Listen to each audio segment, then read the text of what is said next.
Você sabe como funcionam os cálculos do preço dos combustíveis, da gasolina, do diesel e do gás de cozinha? E por que os nossos preços são atrelados a preços internacionais? Qual a relação do dólar com tudo isso? Para entender melhor essa pauta, nós vamos entrevistar hoje a Miriam Cabreira, que é presidenta do Sindipetro RS e também dirigente da FUP.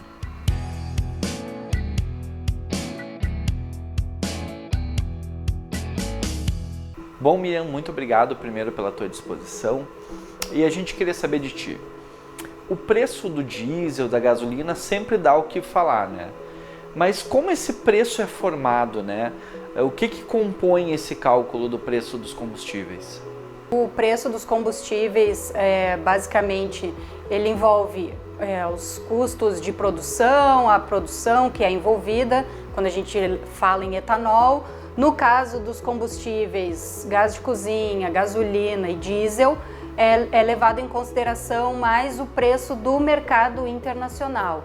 E aí, sobre isso, também incidem diversos impostos, né? E lembrando que a gasolina tem uma composição de 27% de etanol, então também uma variação no preço do etanol também leva a uma variação no preço da gasolina.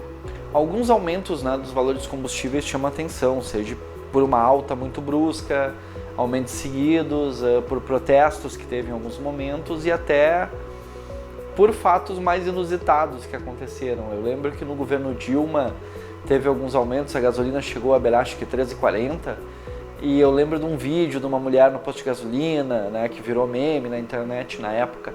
Mas para a gente entender melhor cada um desses casos de aumento, né? No governo Dilma, quais foram esses fatores que levaram ao aumento no preço dos combustíveis?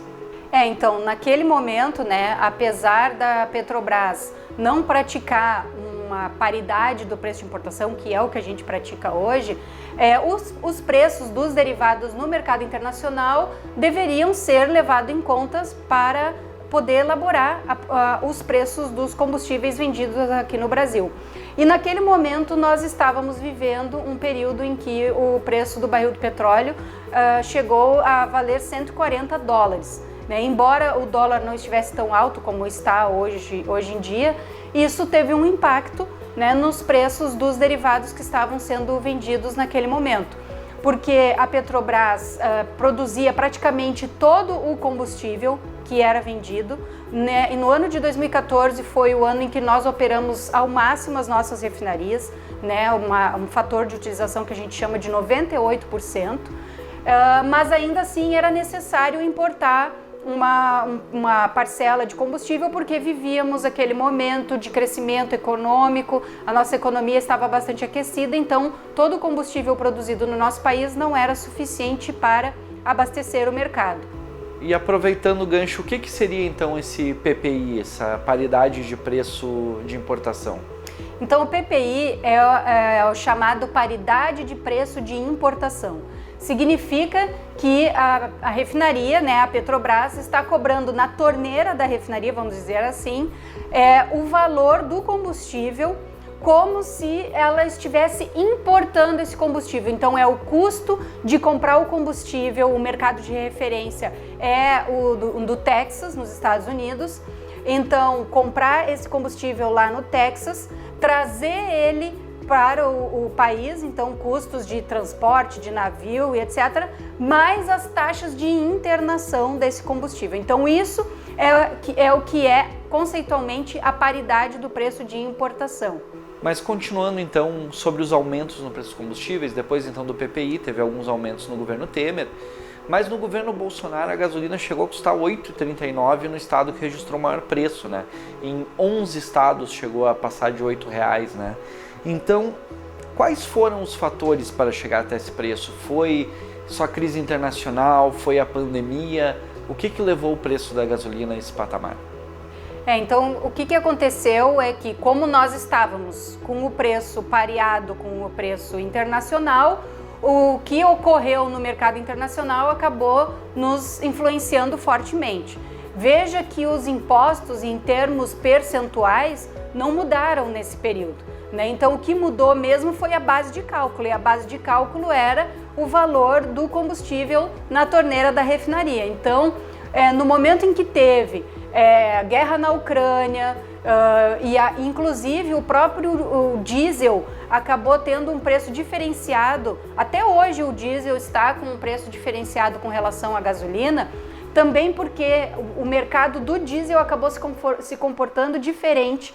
Então, embora o preço do barril do petróleo logo em seguida tenha diminuído um pouco, o preço do diesel não acompanhou, porque a demanda por diesel estava mais alta, né? Então, nesse momento, o que influenciou foi a falta da gente ter feito o nosso dever de casa, né? Na medida em que nós já tínhamos privatizado uma das mais importantes refinarias do nosso país, que é a refinaria Landulfo Alves. Estava ainda em processo de privatização algumas outras refinarias, a Petrobras, a mando, né, do governo, porque a Petrobras faz o que o governo manda, por mais que naquela época o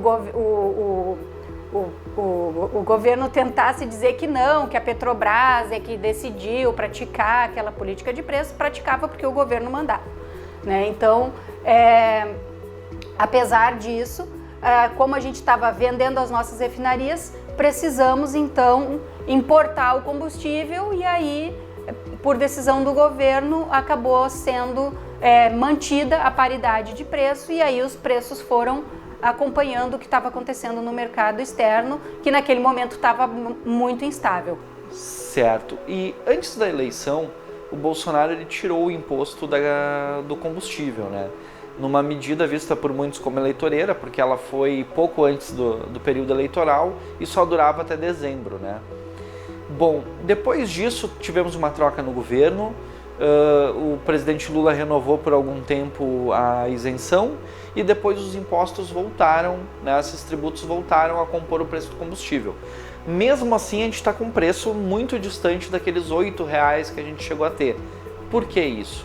Embora o governo Lula tenha assumido, a gestão da Petrobras não mudou ainda, né? Ela mudou agora no dia 28 de abril, foi que mudou o Conselho de Administração e um mês antes mudou a diretoria da Petrobras.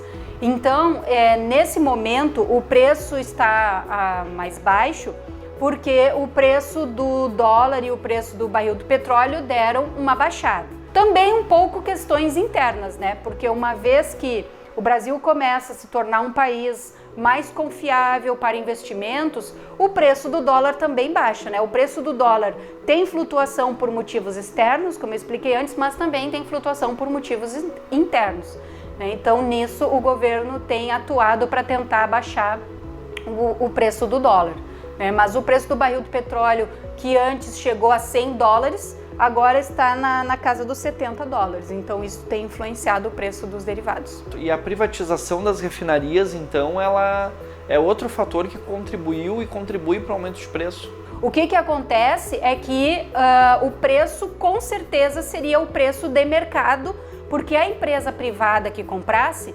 obrigatoriamente ela vai ter que comprar petróleo no mercado. Então não tem como baixar, é matematicamente impossível qualquer empresa privada cobrar menos do que a Petrobras. E o que acontece?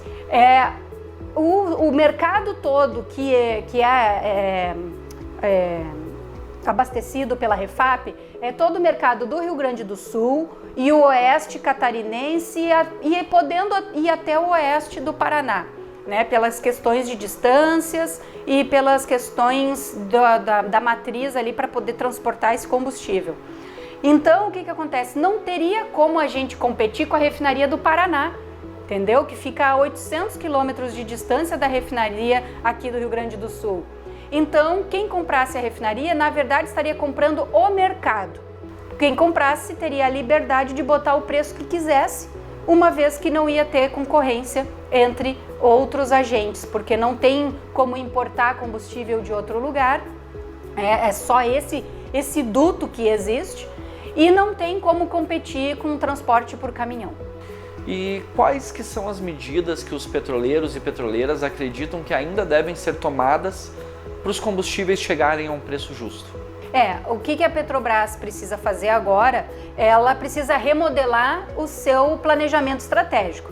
Então, nós estávamos vivendo com uma Petrobras que cobrava o preço de mercado dos derivados para o povo brasileiro, focava em vender petróleo cru, se possível vender a maior parte do petróleo cru possível, e também não reinvestir no país. Com isso, a Petrobras chegou a pagar no ano passado praticamente 200 bilhões em dividendos aos acionistas. E agora a Petrobras precisa fazer um novo planejamento estratégico, voltando a ser uma empresa de energia, pensando numa empresa que quer existir no longo prazo.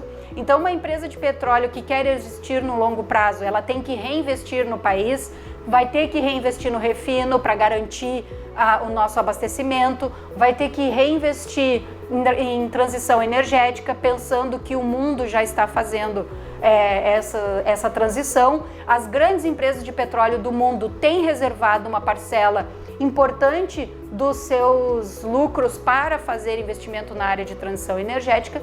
Então a Petrobras, para ser uma empresa duradoura, uma empresa de longo prazo, para que ela tenha mais 70 anos pela frente, ela precisa fazer isso. Então, Miriam, só te agradecer, muito obrigado pela tua disposição e pelo teu tempo.